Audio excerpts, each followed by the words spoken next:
گجرانوالہ میں ایک Islamic academy میں قرآن پاک حفظ کرنے جاتے تھے۔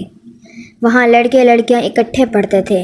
لڑکیاں وضو کرتی تو اپنے دوپٹے یا رومال وغیرہ سے ہاتھ منہ خشک کر لیتی تھی، لیکن اکیڈمی میں تقریباً ہر لڑکے کی عادت تھی کہ وضو کر کے گیلے ہاتھ چھنکاتے تھے۔ ہمارے قاری صاحب ہمیں کہتے وضو کر کے گیلے ہاتھ نہ چھنکا کرو۔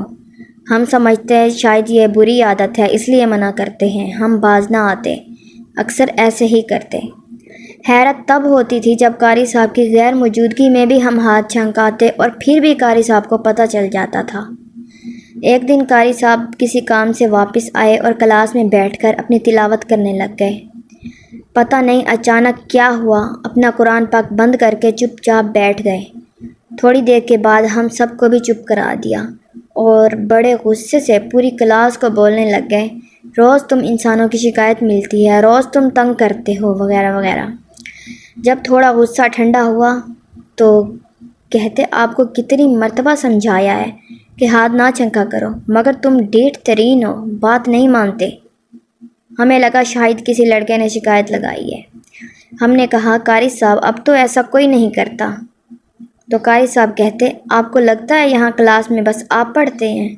اس کلاس میں اور بھی مخلوق پڑھتی ہے، یہ بھی مسلمان ہیں، آگ سے بنے ہیں، یہ سب ادھر تمہارے آس پاس ہوتے ہیں، اور جب تم لوگ وضو کر کے ہاتھ چھنکاتے ہو ان پر چھینٹے پڑتے ہیں، جب آگ پر تھوڑا پانی ڈالو تو کیسے وہ بھڑکتی ہے، اسی طرح ان پر پانی پڑتا ہے تو ان کو تکلیف ہوتی ہے۔ یہ معصوم ہیں، تم لوگوں کو کچھ نہیں کہتے، روز تمہاری شکایت کرتے ہیں، اس لیے وضو کر کے ایسے نہ کیا کرو۔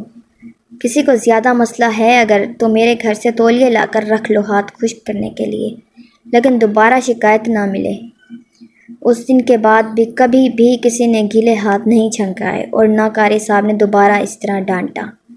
ہمیں پتہ نہیں وہ کون سی مخلوق تھی جو ہمارے ساتھ قرآن پاک حفظ کرتے تھے، مگر کبھی خود کو ظاہر نہ کیا، نہ ہمیں کبھی تنگ کیا۔